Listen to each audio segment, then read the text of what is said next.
aux pommes, envoyer des images là quand même incroyables sur la scène Saint-Jean-d'Acre ici là pour les Francopholies. C'est incroyable de te trouver là, de te trouver devant ce public sur cette grande scène. Bah oui, c'est fou, surtout que c'est ma première fois officiellement sur la grande scène depuis 8 ans. Depuis ma première apparition au Franco il y a 8 ans, j'avais joué comme on se disait juste avant sur la grande scène, mais dans un petit interlude entre deux artistes en 2015, je crois. Et en fait, j'ai pas rejoué sur la grande scène depuis. J'ai fait le théâtre, j'ai fait d'autres spots, mais pas à la grande scène. Donc c'est mon premier vrai concert sur la grande scène. Ah bah moi je me rappelle 2015. Ouais. On avait fait une émission ensemble. Oui. Tu étais le coup de cœur de Gérard Pont, le patron des Franco. Tu venais des chantiers. Oui. Tu avais sorti 4 titres. Ouais. C'était dingue. Incroyable. J'avais un EP qui s'appelait En Cavale. Et j'avais 18 ans, donc voilà, c'est une autre époque. Mais 8 ans, c'est une éternité. Ouais. Qu'est-ce qui t'est arrivé? Victoire de la chanteuse de l'année, victoire de l'album, tout ce qu'on veut. Vraiment. Ouais, c'est presque une décennie, donc il m'est arrivé plein de choses. Je suis devenue une adulte. J'ai arrêté les études. J'ai fait 2 albums, 3 albums en fait. Là, t'es depuis. Au troisième. Tu vois, demande-moi. Hein. 3 albums, ouais. 3 albums. Je suis devenue productrice de ma musique. J'ai eu des musiciens et des musiciennes sur scène parce qu'à l'époque, j'étais tout le temps en guitare-voix jusqu'à 2019. Et j'ai fait plein de choses. J'ai tourné dans un film cet automne. J'ai vécu la grande vie pendant 8 ans. Ah non mais incroyable. Alors moi je t'ai vu ici évidemment au Franco, Théâtre Verdière, il y a quoi, 2 ans, quelque chose comme ça. C'était absolument incroyable, très guitare-voix et tout ça. Et là, tiens, tu sais quoi, on regarde un nouvel extrait sur la grande scène, c'est encore un autre truc là. Il y a dans l'eau de la piscine la goutte de trop, tu me fais des signes, je te comprends, est-ce que tu m'entends? Tout autour devient bleu quand je plonge. Et là, oui, on voit cette scénographie pomme que tu offres au public, là, sur j'allais presque dire ce grand format, comme ça, cette grande scène. Ouais, alors c'est un choix que j'ai fait de garder la scénographie qu'on a dans les salles pour les festivals. Elle est hyper longue à installer parce que c'est une scéno de théâtre un peu avec beaucoup d'éléments en 3D, avec des petites collines, il y a plein d'infos. Mais je trouvais que c'était important d'avoir quand même cette matière et cette texture parce que souvent en festival, il y a beaucoup d'artistes qui ont des projections ou des choses plus modernes et plus minimalistes. Et en fait, moi, ma musique étant relativement minimaliste, j'avais envie d'habiter l'espace de la scène avec une scénographie un peu plus fournie et un peu onirique, quoi. Ouais, non mais par exemple, je vois le clip qui s'appelle Jardin, et là, on va peut-être dire que tu es comédienne maintenant, hein, tu vas faire du cinéma, ça, j'ai vu ça, hein, mais là on voit dans ce clip là, qui je trouve absolument somptueux, les personnages comme ça, cette petite fille, quoi, comme ça, et qui avec les souvenirs de mer, les souvenirs de vacances, et puis en même temps des images qui peuvent paraître presque terribles. Qui arrive comme ça. C'est le mélange à la fois de ce que peut être, au fond, ce qu'on peut avoir en soi, de la violence que l'on ressent, et puis le raconter avec une forme de romantisme. Oui, c'est un petit peu le principe de ma musique. J'ai l'impression que c'est à la fois des choses très directes et très violentes et premier degré.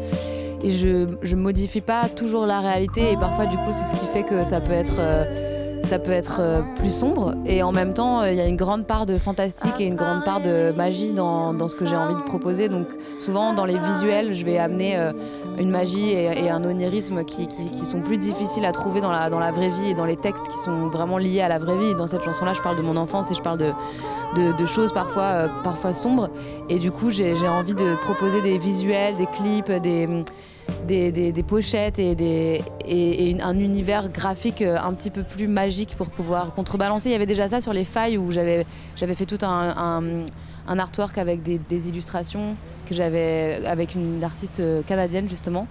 Et sur Consolation, c'est un peu le même principe et c'est toute cette idée du réconfort et de la consolation, mais pour être réconforté, il faut être chagriné en tout cas. Donc il y a les deux aspects dans la musique. Ouais, il y a Nelly Kaplan, c'est portrait de femme aussi. Ça, c'est tes engagements féministes, tes engagements très forts qu'aujourd'hui, j'allais presque dire au début de ta carrière, tu n'avais pas peut-être cette liberté qu'enfin tu peux enfin exprimer, dire voilà qui tu es, quoi.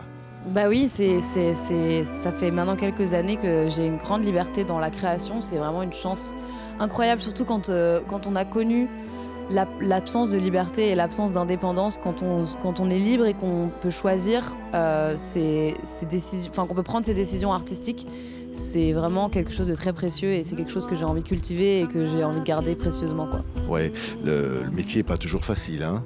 Bah non, mais moi j'ai commencé trop jeune aussi. Ouais. J'avoue que j'avais pas beaucoup d'armes au début, donc voilà, j'étais sur la grande scène des Franco, j'avais 18 ans.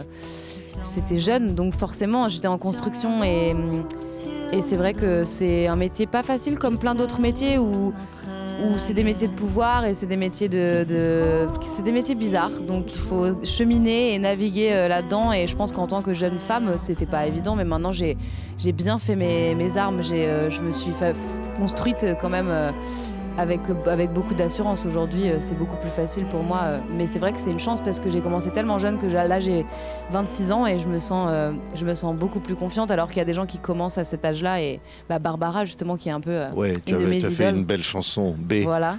Elle a commencé tard, donc je sais pas. Souvent, je me demande un peu comment elle a fait pour naviguer là-dedans aussi tard et sans avoir un peu les clés, quoi. Ouais, mais on fait un petit clin d'œil à nos amis au Québec. Oui. Mais c'est vrai que c'est là-bas où tu as trouvé une liberté que tu n'avais peut-être pas en France. J'ai beaucoup voyagé à Montréal très jeune, ouais. D'ailleurs, je sais pas si on a fait une interview à Montréal. Ah bah bien sûr. Probablement. Avec Safia Nolin qui était déjà là. Et ouais, j'ai plein d'amis là-bas, j'ai beaucoup d'attaches au Québec et c'est un endroit socialement un petit peu en avance, je dirais, et plus ouvert sur plein de questions et où je me sens très libre. Après, j'aime beaucoup être en France aussi et en ce moment, je suis dans tous les festivals de France et je travaille principalement en France, donc j'ai une grande part de ma vie qui est toujours en France, mais j'aime beaucoup aller à Montréal et c'est un espace de liberté encore plus facile que Paris. En tout cas, après, il y a plein d'autres endroits super en France que Paris, mais ouais. Ouais. Il y a des images d'un chien tellement mignon. Oui. Very bad, hein. Oui. Mais non, mais j'ai pas compris. Le chien s'appelle comment? Pizza? Il s'appelle comment? Pizza Getty. Pizza Getty. Ouais, c'est un. il est trop chou. Elle est adorable. C'est un plat québécois, justement. Enfin, québécois. C'est une pizza avec des spaghettis dessus. Voilà, c'est du gluten. Et donc, c'est le nom du chien. C'est le nom du chien. Elle s'appelle Pizza Getty, c'est comme ça. Elle s'appelle Pizza pour les intimes. Ouais. On voit sur ces images que tu as tournées comme ça, tu mélanges ta tête avec le teint de la tête de la chienne. Bah ouais, parce que en fait, c'est un peu un principe de base, mais les animaux, c'est un peu ma vie et je pense que ça fait partie de... Moi, j'ai beaucoup lu les livres de Claude Ponty aussi, qui ont un peu inspiré tout l'univers de Consolation. Et Claude Ponty, il est fasciné aussi par la nature et il met en scène les animaux, des créatures. Et je trouve que Pizza et les chiens, d'ailleurs, ont quelque chose de très humain. Et je trouve qu'il y a mais même les animaux, en fait, humaniser les animaux, ça m'a toujours fait du bien. Ouais. Et d'ailleurs, Pizza, elle est dans mon livret dessiné par Claude Ponty, donc c'était un peu la consécration de ma vie, j'avoue. Ouais, et alors, juste, je le disais, tu vas faire du cinéma. Oui. Allez. C'est déjà fait.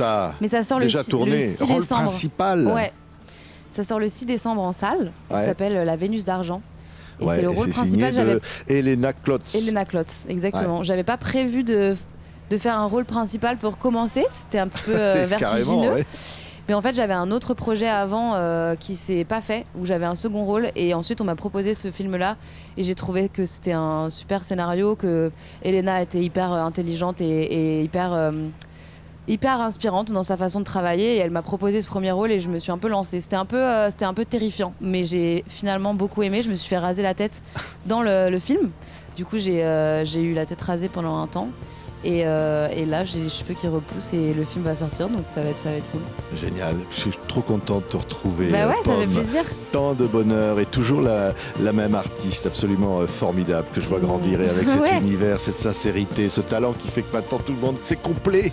On m'a dit c'est complet, Pomme, on peut pas y aller, c'est complet. Bah c'est alors, la grande scène, alors c'est pas que moi, c'est aussi Michel Polnareff et tout ça. Ouais. Ah bah tiens, il y a Polnareff, le héros de ton papa. Oui, je suis trop contente. Juste après toi. Bah ouais, je suis trop contente, je vais chanter toutes les chansons depuis la plateforme VIP ou depuis le public même peut-être. Ouais, allez, bah, nous on a des images de ton concert. Tiens, on se quitte avec. Merci Pomme. Merci. À bientôt Claire. Merci.